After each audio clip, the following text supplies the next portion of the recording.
നോക്കാം.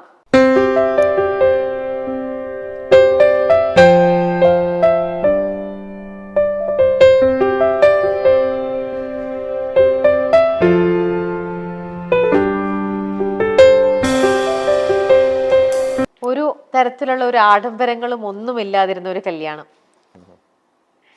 എന്തായിരുന്നു അങ്ങനെ ഒരു? ഇത് കോവിഡ് കാലമായിരുന്നല്ലോ. അതുകൊണ്ട് ആൾക്കാർ കൂടാൻ പാടില്ല എന്നൊക്കെ നിയമം ഉണ്ടായിരുന്നു. അതുകൊണ്ട് ആഡംബരം കുറച്ചതെന്നാണോ?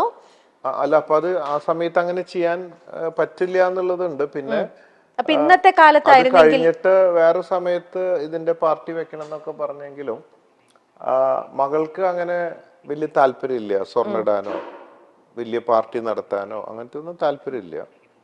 അത് അപ്പാന്നാ വിളിക്കുക തന്നെ.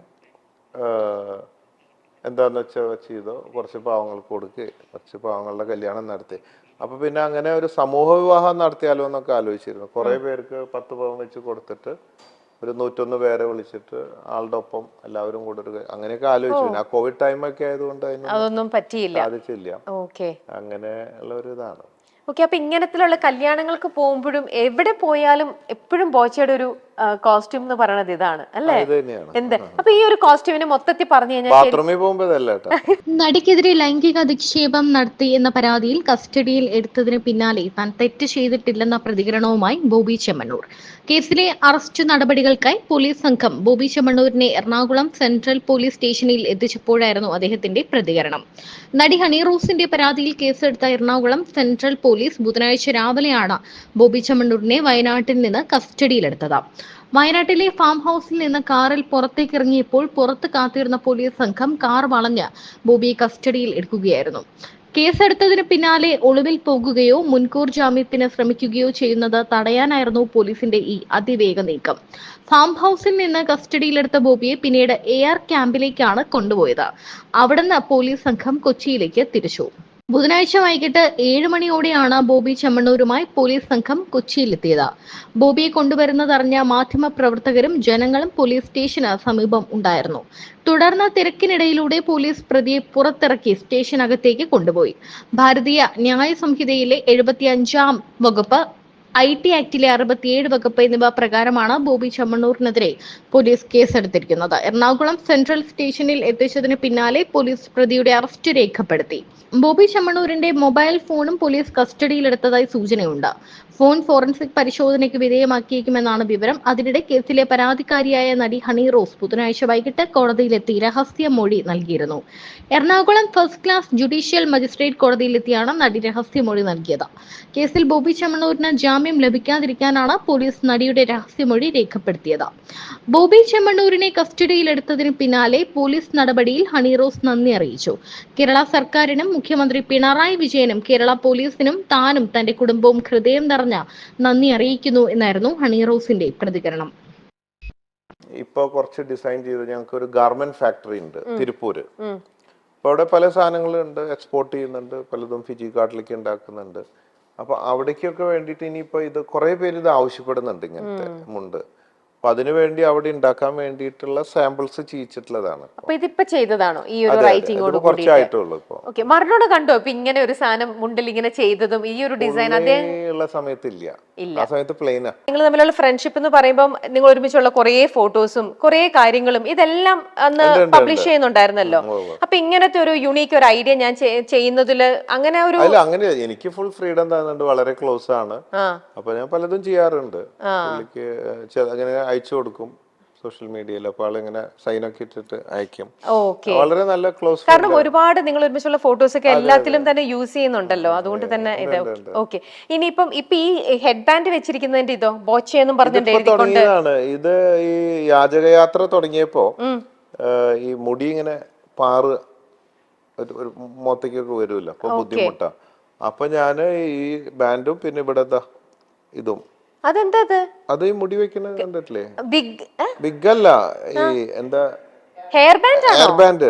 ഓ ഞാൻ വിചാരിച്ചു അതിന്റെ കൂടെ അല്ലല്ല, ബിഗ് ഒന്നും ഇല്ല, എല്ലാം ഒറിജിനലാണ്. മുടി ഇനിയും വളരണമെങ്കിൽ ഈ ബോച്ച ഹെയർ ഓയിൽ തേച്ചാൽ മതി. പുതിയ സാധനം ഇറങ്ങുന്നുണ്ട്, പുതിയതായിട്ട് മാർക്കറ്റിലേക്ക് വരാൻ എയർ സീക്രട്ട് എന്ന് പറഞ്ഞിട്ട് ഇറങ്ങുന്നുണ്ട്. അതെ, പിന്നെ ബോച്ചെ എനർജി ഡ്രിങ്ക്, ഇത് രണ്ടുമാണ് ഇനിയിപ്പോ പുതിയതായിട്ട്. അതിപ്പോ എന്നത്തേക്കായിരിക്കും അതിന്റെ അടുത്ത ലോഞ്ചിങ്? മാസം ഉണ്ടാവും. ഇപ്പൊ ഈ ബോച്ചെ ഫ്രാഞ്ചൈസി കൊടുക്കുന്നുണ്ടല്ലോ, ബോച്ചെ പാർട്ട്ണർ എന്നുള്ള ബ്രാൻഡില് ഫ്രാഞ്ചൈസി കടകൾ കൊടുക്കുന്നുണ്ട്. ഒരു 9000 ഫ്രാഞ്ചൈസി എൻക്വയറി വന്നിട്ടുണ്ട്. അത് ഇപ്പൊ 7 ഞാൻ ഉദ്ഘാടനം ചെയ്തു ബോച്ചെ ടീയുടെ. ഇനി ബാക്കി എല്ലാ ജില്ലയിലും 10 വെച്ചാണ് ആദ്യം കൊടുക്കുന്നത്. അപ്പൊ ആ കടയില് Boche tea plus hair oil plus Boche energy drink, ഇത് 3 അതാണ് ഇപ്പൊ ചെയ്യാൻ പോകുന്നത്. നമുക്ക് വീഡിയോ കോളിലേക്ക് ഒന്ന് പോവാം. നമ്മളെയൊക്കെ തോന്നിവാസികൾ എന്നാ വിളിക്കുന്നത്, കാരണം നമ്മളൊക്കെ തോന്നുന്നത് ചെയ്യുന്നവരാണ്.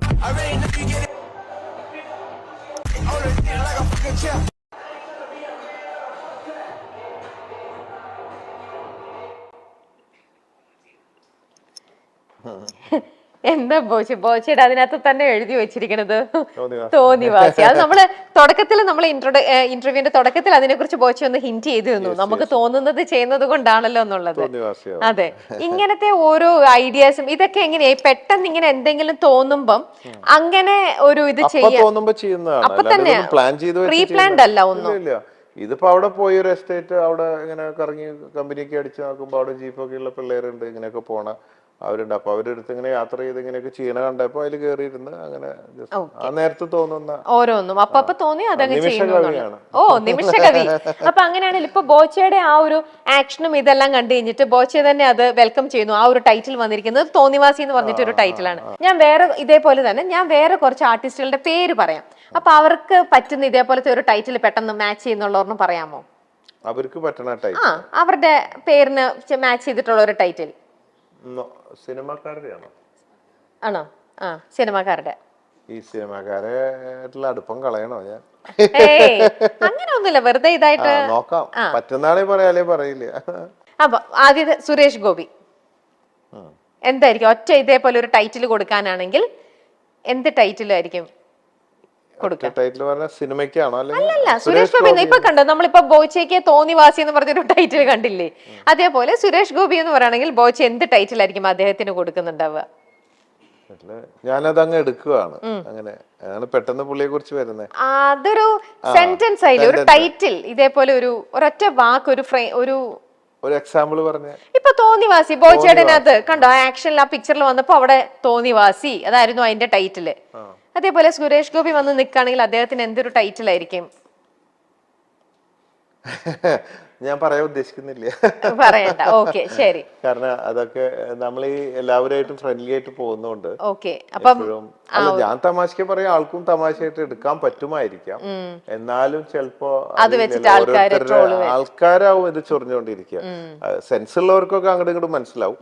ഇതിന്റെ ഇടയിൽ കുറെ പേര് ഇരുന്നിട്ട് അതെടുത്തിട്ടിട്ട് ഇനി നാളെ വൈറലാക്കി അവസാനം ശത്രുത ഉണ്ടാക്കാൻ നോക്കും. വെറുതെ വേണ്ട. ശരി, നമുക്ക് ആ ഒരു സെഗ്മെന്റ് വേണ്ട, വിട്ടേക്കാം. ഇനി പോച്ചേ നമ്മൾ കുറച്ച് ഫോട്ടോസ് കാണിക്കും. ആ ഫോട്ടോ എന്താണെന്ന് പെട്ടെന്ന് ഒന്ന് എക്സ്പ്ലെയിൻ ചെയ്ത് പോയാൽ മതി, ഓരോ ഫോട്ടോസും. ഇത് നമ്മുടെ പട്ടിപിടുത്തം.